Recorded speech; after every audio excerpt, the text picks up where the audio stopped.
So in the Philippines alone, like if you go to the next slide, in the Philippines alone, you'll hear announcements of megawatts, gigawatts of capacity being built. Big solar farms, big wind farms, big infrastructure, and that includes our parent company, Aboitiz Power. No? And this is great. This is crucial in our energy transition. But in the next slide, if you look at the players in the ecosystem, they also love big, right? They cherish big.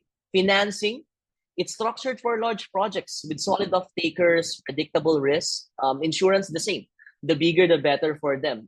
OEMs, EPCs, and even owners, they prefer massive projects. They can take advantage of the economies of scale. But here's the problem. There's a growing set of customers being left behind by this system. Now, if you go to the next slide, like if you build a system around big, you end up ignoring anything small, right? And this is the state of the edge of our energy system, right? We're talking about farmers that still uses diesel pumps despite abundant sun. We're talking about a homeowner or an SME owner with large electricity bills, volatile electricity costs, right? And really just can't do anything about it. Like, well, what